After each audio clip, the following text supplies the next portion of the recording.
Hi, today we are going to review the Sonnar 135mm f2 from Zeiss.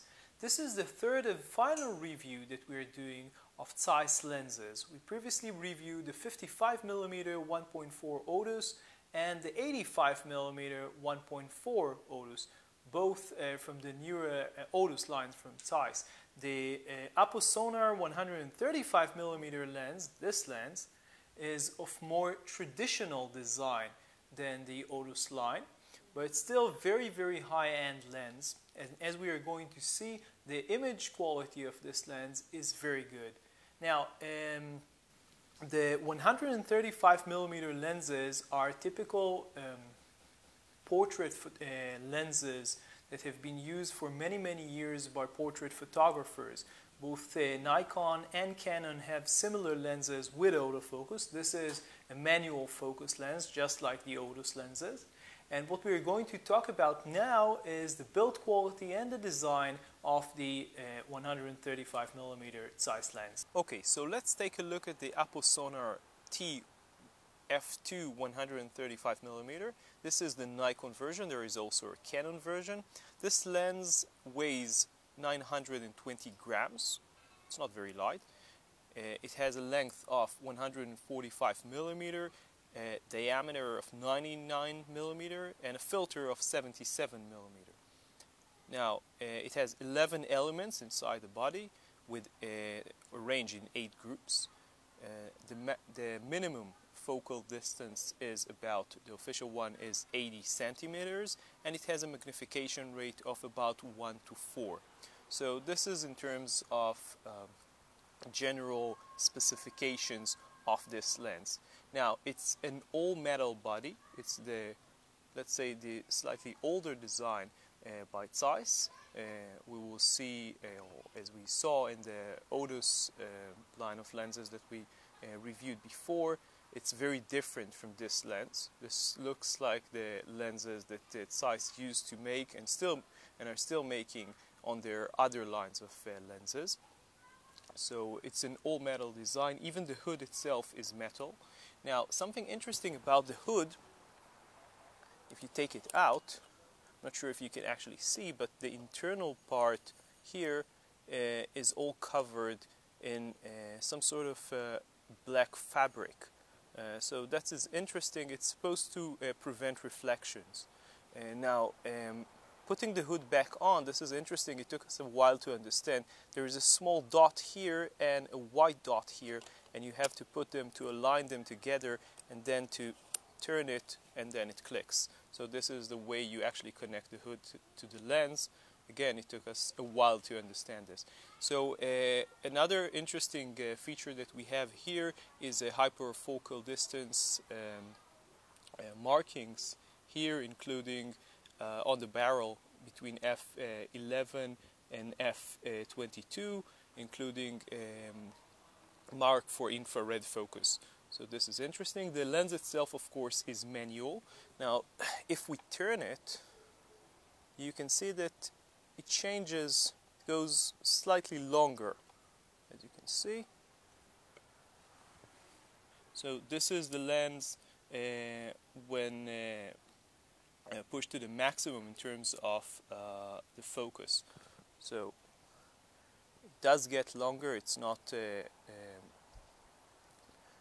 constant size lens, but interestingly, the front element here doesn't change. So let's look at this again, and you can see the change occurs only in the middle of the body of the lens. So this is the lens when it's fully, when the focus is changed to the maximum. So this is the way the lens is built. Now, again, it has 2 rings, both metal.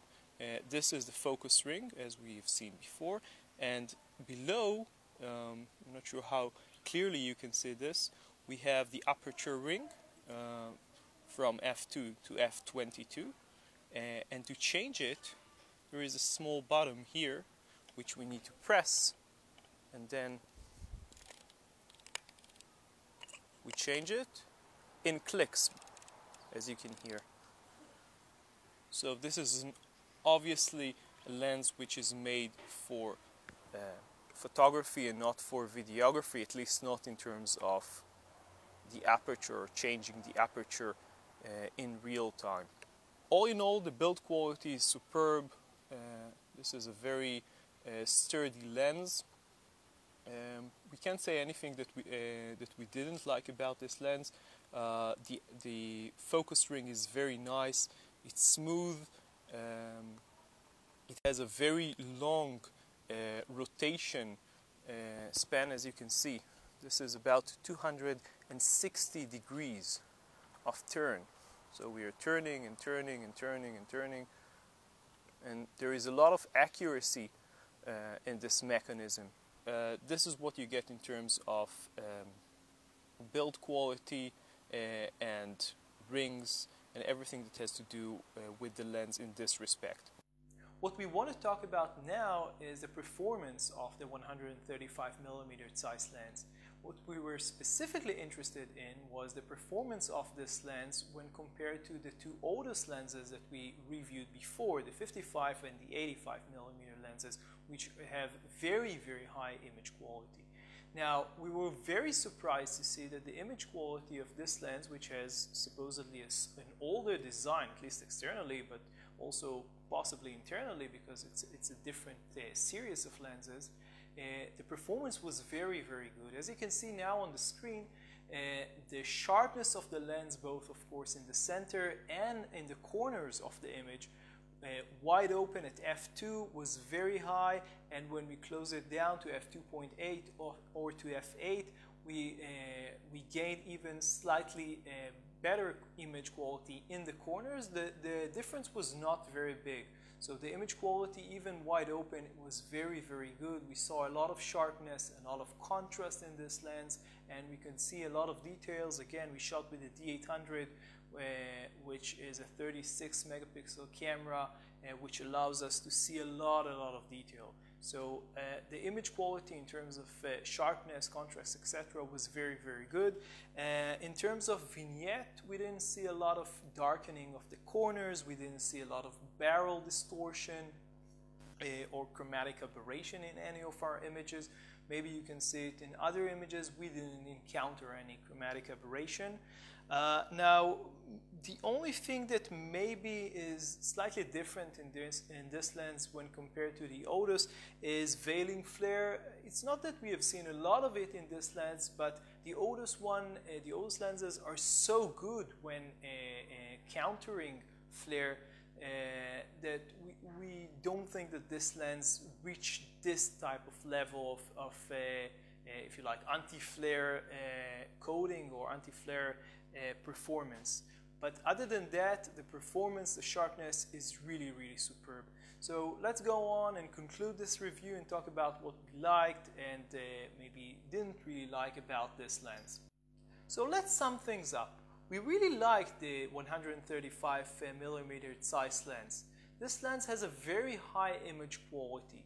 Actually, we were pretty surprised by the contrast, the sharpness, and the details that we were able to get from this lens.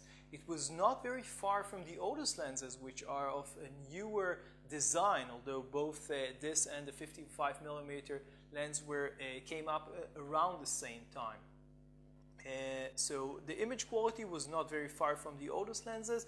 Last year we shot with the Nikon 135mm f2, which is an older lens, and this lens surely has a better image quality. Now, we didn't do a side-by-side comparison, but if you look online you can see a different comparison of this lens to the Nikon, and it is sharper. So this is something that we really like. We also like the build quality and the design, although it's different than the oldest, of course. It does extend, so this is something that is specific to this lens. The oldest ones do not extend externally. I mean, their focusing is completely internal. So this is something that you either like or don't like, but it didn't really bother us. In terms of weatherproofing, just like the oldest lenses, this lens is not weatherproof. So again, this is something that you need to ask Zeiss why they didn't waterproof this lens which is a professional lens. We don't know. The manual focus, well, just like the two Otus lenses, you either like it or don't like it. If you don't like it, this is not a lens for you. But if you're okay with doing manual focus, as we explained in the first Otus lens review, you either shoot with live view or shoot with the viewfinder and focusing screen. So these are the options that you have, otherwise you won't be able to get the perfect focus that you need. So this is in terms of what we like and didn't like.